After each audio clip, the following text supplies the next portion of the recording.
2030 সাল নাগাদ দক্ষিণ এশিয়ার 90% জনগণ তীব্র দাবদাহের ঝুঁকিতে থাকবে।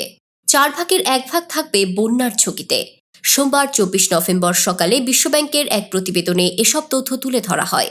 প্রতিবেদনে বলা হয়, পানি ও মাটিতে লবণাক্ততা বাড়লে উপকূলীয় এলাকায় জীবনধারণ কঠিন হয়ে পড়বে। জলবায়ু পরিবর্তন মোকাবেলায় যেসব উদ্যোগ নেওয়া হচ্ছে তা মোটা দাগে অল্প খরচের নামকাওয়াস্তের সমাধান। সরকারিভাবে বড় উদ্যোগ নেই। আলোচনায় অংশ নিয়ে বিশ্বব্যাংকের ডিভিশন ডিরেক্টর জোয়া পেম বলেন, বাংলাদেশের জলবায়ু সংকট পরিবেশগত চ্যালেঞ্জের মধ্য দিয়ে যাচ্ছে। এটি আরও পরিণত হবে যদি আগাম দুর্যোগ সতর্ক ব্যবস্থা, স্মার্ট কৃষি ও অভিযোজন বাজেটের পরিধি বাড়ানো যায়। বিশ্বব্যাংকের দক্ষিণ এশিয়া অঞ্চলের প্রধান অর্থনীতিবিদ সিদ্ধার্থ শর্মা বলেন, বাংলাদেশের জলবায়ু সংকট মোকাবেলার গতি কম।